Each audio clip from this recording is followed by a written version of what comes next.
Okay, so we're here with Anthony B at the forum in Vauréal for an interview for Vibes.com radio show. Yeah. So first of all, wagwan Anthony B. Give thanks, I want to say give thanks for doing this interview. All right. Thanks for coming out to talking to I and I. Thanks to you. Give thanks. Yes, I. So you were born countryman? Yeah. And now you live since a long time in Portmore, Jamaica? Yeah, I went to, because country and cities. Uh-huh. Cities is like the land of opportunities. Uh-huh. You understand? Okay. So, music was my love and music is what I want to do. So you came to cities After leave the country. for opportunity? Yeah. All right. So that's it. So. And so how is your everyday lifestyle? Well, I want to say, hold on. No problem. I'm sorry for that. Okay. My everyday lifestyle, well, work, music, studios. and I try to learn along the way, life journey, because I didn't get that great opportunity when I was young, that to go to school and get all that knowledge that I seek. So day to day, as we go along, I try to learn every day something. You understand? Yeah. All right, thank you. And even if you are influenced by dancehall music too, you maintain strong ties with roots rock reggae and with the music of artists like Bob, Toots that we interviewed just right there a few months ago, Culture, and especially Peter Tosh. So what represents Peter in your eyes, please? Well, Peter for me was like how you would say a saint in Europe. Like a saint is a person who represents for the people, stand up, maybe give his life for the people, for a purpose, for a greater cause than just his own. So this is how I look at Peter Tosh, like a saint. You understand? Like a little Rasta saint. So growing up as a youth, my mama would say, don't do that. Or your parents say, don't do that. And you would still disobey.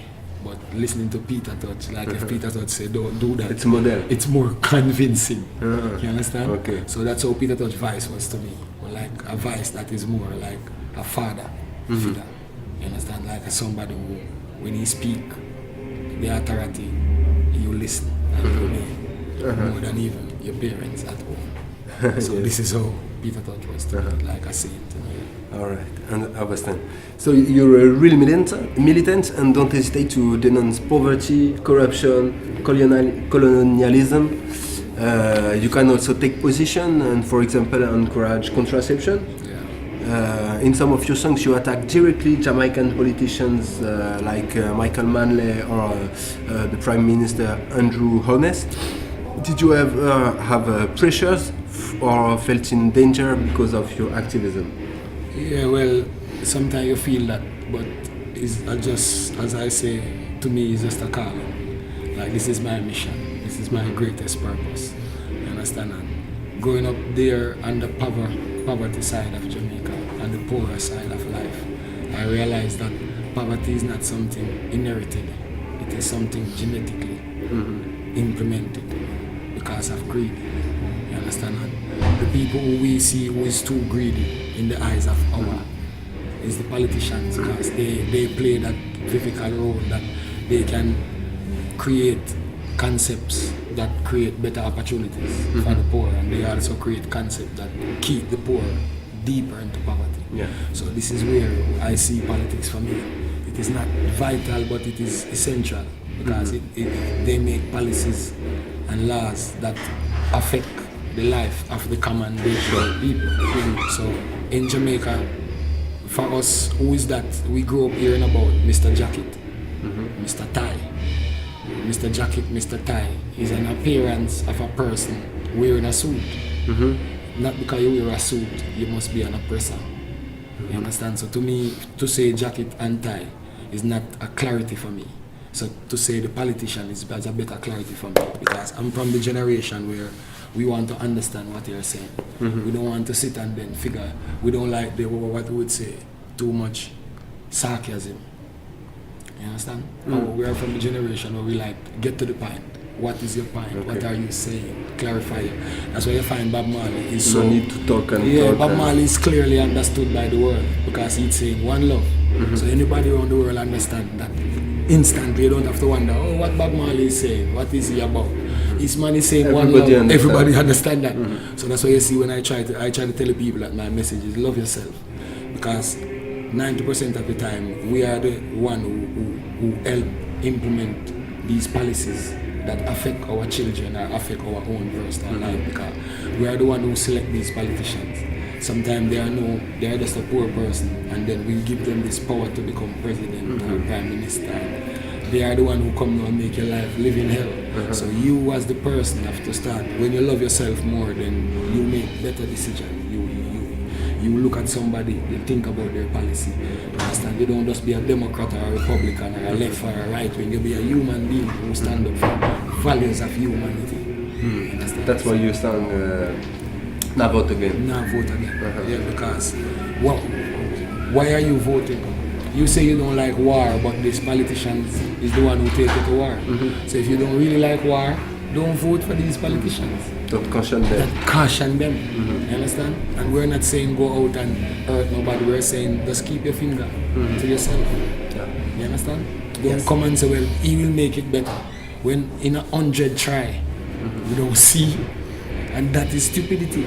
If you get up and try the same thing over and over and over and over, expect a different result. That is called, in psychology, that is called crazy. You understand? So we as the people have to stop act crazy. Start act collective and conscious. You understand? Yeah. Yes. Thank you. So you are very concerned about history? Yeah. Do you read? Do you study a lot? Yeah, I study history every day, every chance, every opportunity I get. Because as I always tell my kids, in education you learn to read and you learn to write, you learn to calculate and you learn to analyze. But in history you learn facts. Yes. Because history is not, I would say, not history or history, it's history.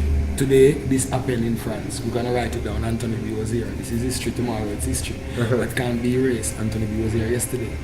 So when you learn about that, then you learn that something happened. You learn. So through history, I learn a lot of things. I learn politics. I learn. You understand? Not just typical history of the past, but I learned to understand that many things happening today.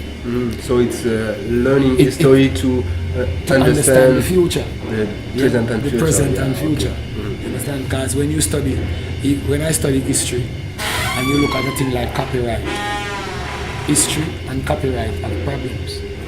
Because in history, there's many invention that is copyright today by somebody in our modern time.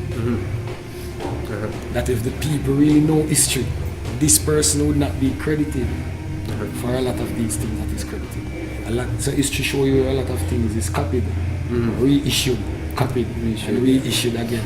That's why we have to learn history. That's why you have to learn history. So you learn where this is coming from. Okay. You understand? Yeah. Yeah, man.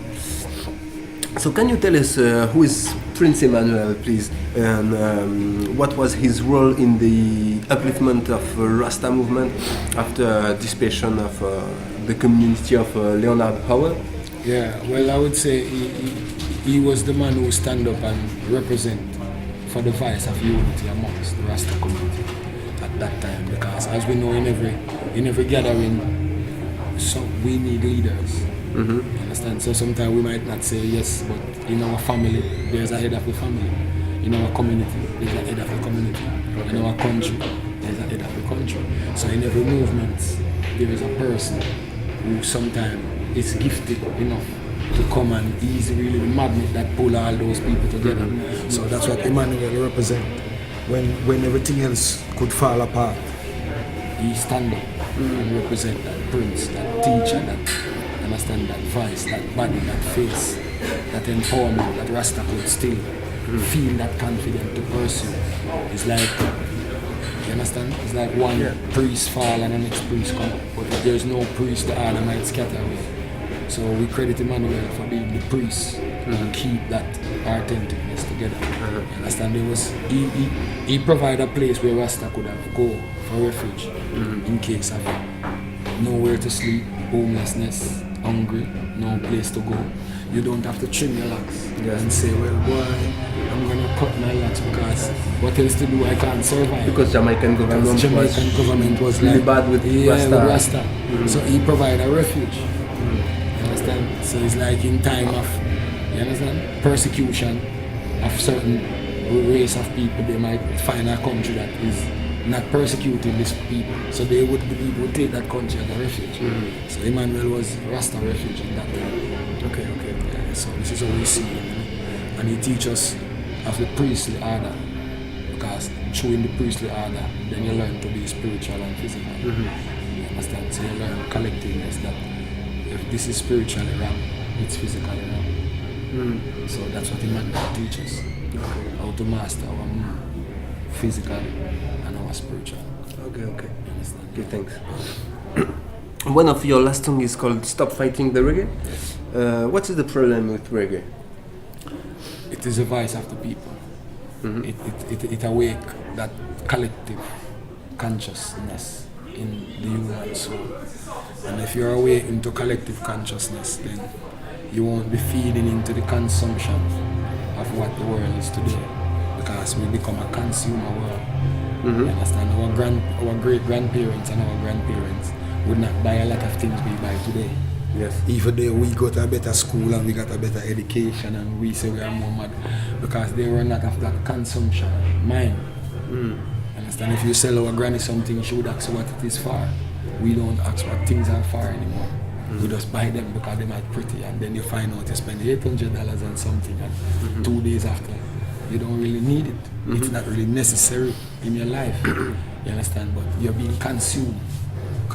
So if you watch the movies today, the movie is no longer about the movie. It's about selling something. So the movie is just to get you into the theater, that when you sit you can watch all these and show some products. Yeah, so that's what it is, you understand? So okay. But what is the problem with reggae in the mainstream media? Yeah, because reggae is not a music that can use to sell consumption. Okay. You understand? That's and 90% of the media today is controlled by a beer company, a cigarette company, or a face cream company, or a makeup company. So when you find out now, these radio station is gonna play the songs that let me want to drink beer. They're gonna play the songs that me want to buy a Ferrari, because Ferrari is putting $3 million on the radio station for their commercials. So any songs that help to hyperactively take the mind away from collectiveness and put it into the vain part of life. And so it's two fighting. One is vain and one is real. Yeah. And that's why reggae is still so powerful. And that's why it went global. Reggae didn't went global because it's just a nice sounding music. It went global because it was the only music. Today is still the only music that sing about the human collective consciousness, social life. And it's global even without the help of the social medias. Because of the power of it. Understand? So this is what it affects people. Yeah, and that's why you see reggae again. If you understand, listen to the music, what I'm saying. Reggae is in the Hall of Fame. Reggae has created more than 30 different genres of music. That means reggae is also giving culture to other countries that never have a culture. Hip hop music is a skip of reggae music. Hip hop now the culture of the United States. Reggaeton is the culture of South America. So how can a music giving other music life, giving people without a music before, eventually create a music for them that now today they have Afrobeat, which is a sound of dancehall. So this music should be famous. Yeah. You understand? But then that's why I could explain to you that. It's because it awakes the human collective consciousness. Thank you. Now could you tell us more about your Bonfire label and studios? Yeah, well, I found Bonfire to really put my own work together. That was the whole independently. idea. Yeah, because I don't have that time to go to studio with a producer like that anymore. So when I'm on the road, I can create stuff. I have a team, I could send my stuff. And when you're back home, but I'm also can record it. I'm also open. I got few artists right now on the label. Okay. You understand? One is very young, he's like 16. And What's his name? Vijan. Vijay. Yeah. All right. But I don't think I want to use that as his recording name. Okay. Because I think there's many Vijan already. Okay. You understand? So, but that's what he come to me and tell me his name is. But he's a young youth. And Okay. so I'm just giving one Maybe more you year will in school. change artist name. One more year in school and then. Okay. You understand? And I got a French singer. Her name is Kimley. Kimberly? Yeah. Okay. But French she- singer. Yeah. But Really? she's doing pop music. Okay. Okay. You understand? So I'm working on an EP for her now. Okay. Great. Help her shop it and Okay. you Okay. understand? So I'm doing. My album is coming in February 2019. Okay. Yeah, King in My Castle. King in It's My the title. Castle, Yeah, okay. it's the title. Yes. Please introduce to us to the musician who shared the stage with you tonight. Yeah, well, it's a house rhythm band, and the drummer, Sam. Pravez is the keyboard player. Peart is the guitarist, you understand? And the bassy. And we have the two female, Navlet, you understand? Chantel. We call them the Reggae Soul Sisters. So together is house rhythm, Reggae Soul Sisters, and Anthony B. Okay, great. Yeah, so Great. house rhythm is out of Austria.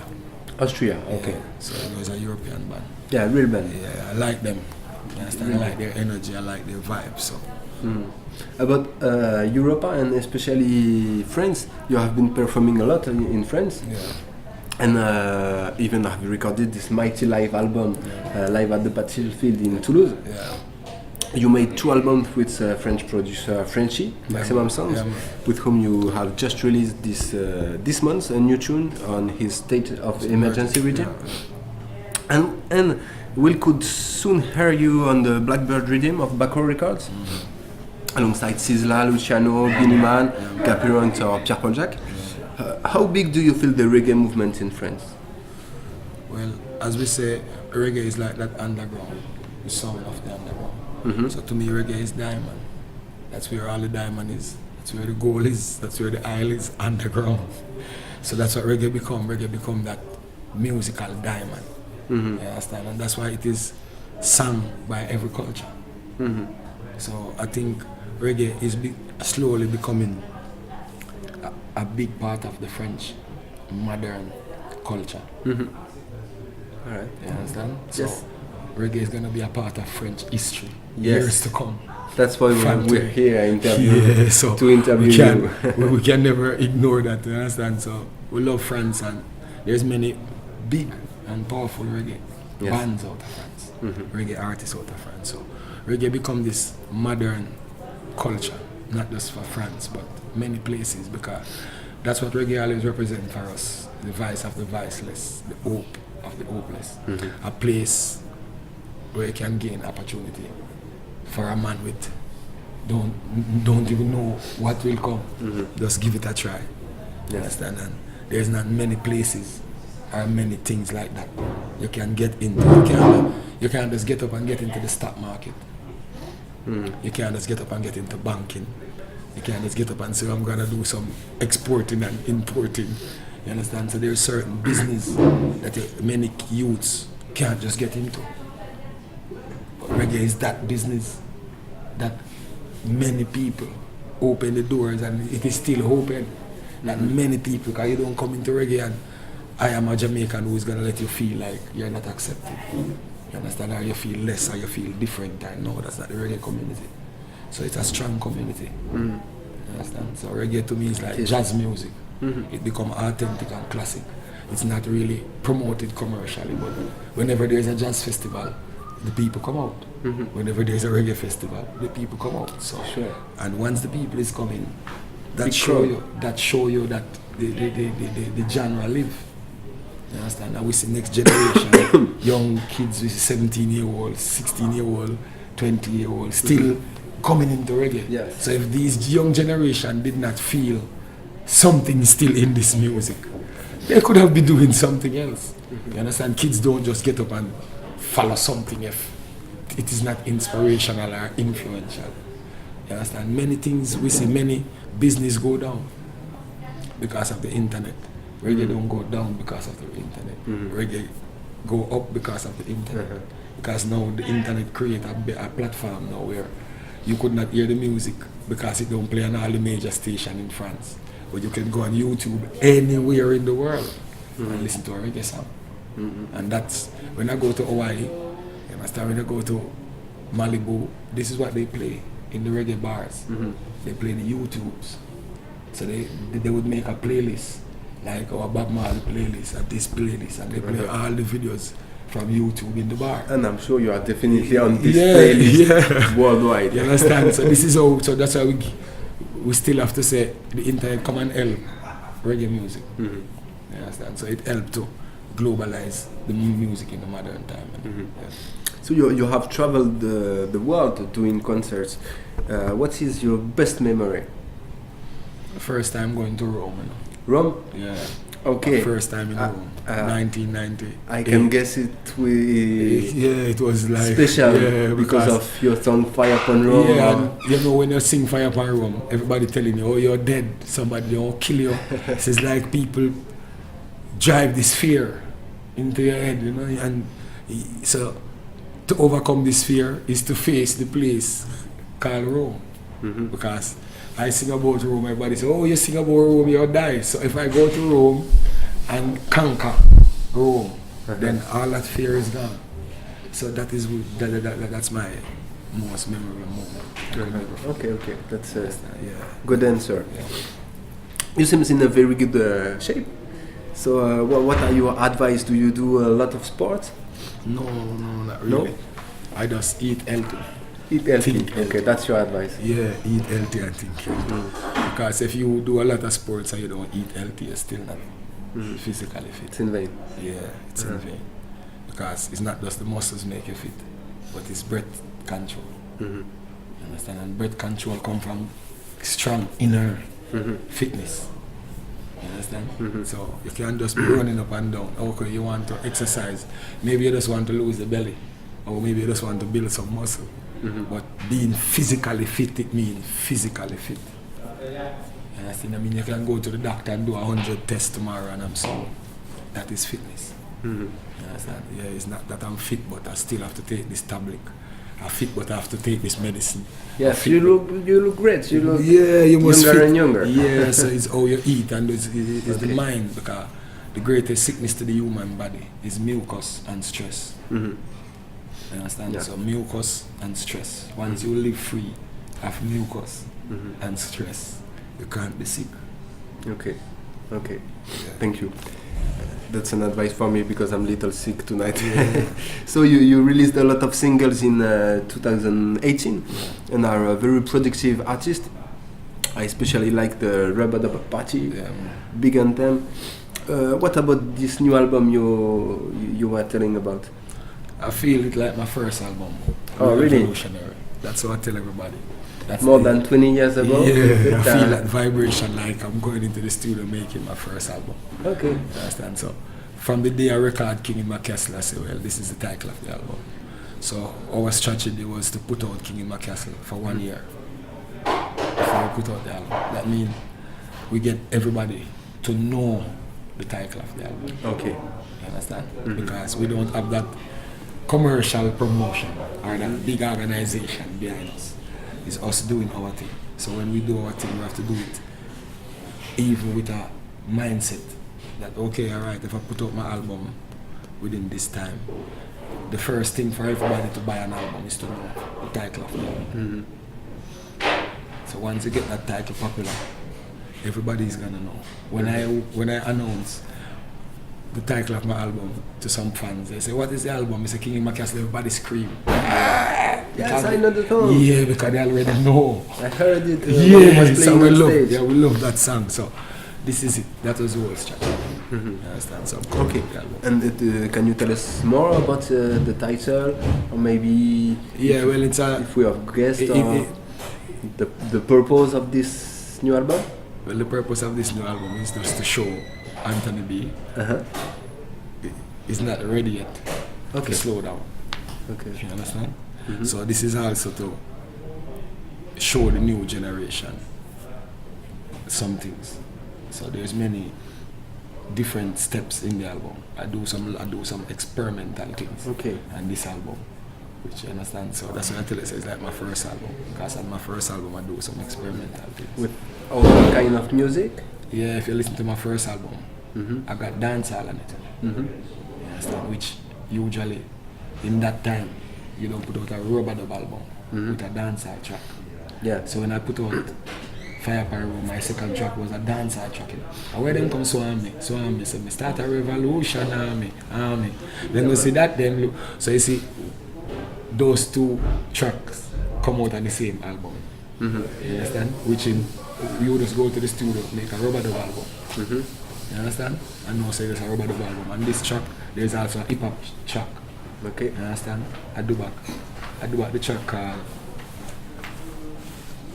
We Called Out to the Man, Gangsters think twice. While I never make it true, gangsters back. That's a hip hop track. So the album was many different genre of style. Okay. Them a walk with gun in a hand and around. That was a different. That was more like semi hip hop track. It's Bob Marley, No Man a Cry. We take it and make it into hip hop. Okay. You understand? So Okay, great. it was so this is the same kind of experiment. Okay. That I'm explaining. So I'm gonna have dancehall track. I'm gonna have rubber dub track. Dub track. You understand? Yeah. And I'm thinking of the features, but on my first album I didn't really have any feature. Okay. So that's what I'm thinking of. But I record a song with one of my harmonies. You understand? So that's what's gonna be on it. That's a feature for now. But I'm thinking about another artist, you understand? So I might put Zamunda on it. You understand? Because I write a nice song the other day. And I like it. Okay, and that's for February. Yeah. Okay, great. We're in a race. It's coming out of February. Because I'm mixing now, everything finished. Recording. Okay. So the album is in the studio mixing right now. Okay, great. Which studios are you My mixing? studio in Jamaica. Your studio, Bonfire Studio. Okay, great. Fata is mixing it. You know Fata, remember Fata? Fata? Fata is. Yes. If I'm bald, I'm Fata. Yeah. He's the- yeah, man. Okay. So he's the one mixing. Okay, great. Okay, I'm sure it will be a great album. One last question, Anthony B, for the listeners of Vibes.com radio show. What can we find in your player these days? Please give us an example of a song which is floating in your head or that you have in mind these days that you play a lot. Garnet Silk, you know. Garnet Silk. Every day I wake up. Which one? Oh Lord, watch over my shoulders tonight, and help I live thy works tomorrow. Let's not forget where we're from, Father, show us the way to go. Oh Jah, I'm depending on you. You understand? So even on my phone, it's Garnet Silk I listen to. Yeah. Right, true. Good reference. Yeah, Garnet is not just my great artist, but he was also a great friend. You understand? Yeah. So, yeah, Okay. man. Long live Garnet Silk, you know. Late, great Garnet, you know. Yes, I. Okay, Anthony, big give thanks. Yeah, man. Big up for this great show, and I hope we will see you on stage soon near here. Yes, I.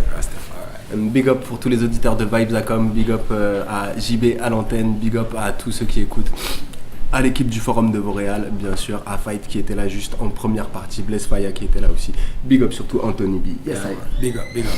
Big up the whole family and the whole team. And big up my brethren with the camera.